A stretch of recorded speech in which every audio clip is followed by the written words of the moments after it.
অবশেষে আশার আলোর পথ খুলতে যাচ্ছে বহুল আলোচিত ঝুঁকিপূর্ণ বশিরউল্লাহ বাজারের ব্রিজের আনুষ্ঠানিক কাজের উদ্বোধন ঘোষণা করলেন দক্ষিণ জেলা জামাতের সেক্রেটারি অধ্যক্ষ মাওলানা বদরুল হক। চট্টগ্রামের বাঁশখালী হতে আমানত করিমের প্রতিবেদনে বিস্তারিত। চট্টগ্রামের বাঁশখালী সমুদ্র সৈকত যাতায়াত ও উপকূলীয় অঞ্চলের স্কুল, কলেজ, মাদ্রাসা, পড়ুয়া, শত শত শিক্ষার্থী সহ হাজার হাজার মানুষের একমাত্র যাতায়াত মাধ্যম বাহারছড়া ইউনিয়নের বশিরউল্লাহ মিয়াজি বাজারের জলখদর খালের উপর নির্মিত দীর্ঘ বছরের পুরাতন বেইলি ব্রিজ প্রতিনিয়তই জীবনের ঝুঁকি নিয়ে দৈনিক পারাপার করছে হাজার হাজার মানুষ। বাঁশখালী সমুদ্র সৈকতের সৌন্দর্য উপভোগ করতে আসা ভ্রমণ পিপাসু পর্যটকদের পড়তে হচ্ছে দুর্ঘটনার কবলে।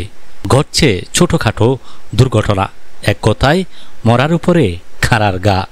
14 এপ্রিল সোমবার সকাল 9টায় জরাজীর্ণ হয়ে পড়া এই বেইলি ব্রিজটি পায়ে হেঁটে পরিদর্শন করে ব্রিজের নির্মাণ কাজের শুভ উদ্বোধন ঘোষণা করে সরেজমিনে পরিদর্শন করেন বাংলাদেশ জামাত ইসলামী চট্টগ্রাম দক্ষিণ জেলা জামাতের সেক্রেটারি ও বাঁশখালী উপজেলা পরিষদের ভারপ্রাপ্ত চেয়ারম্যান অধ্যক্ষ মাওলানা বদরুল হক।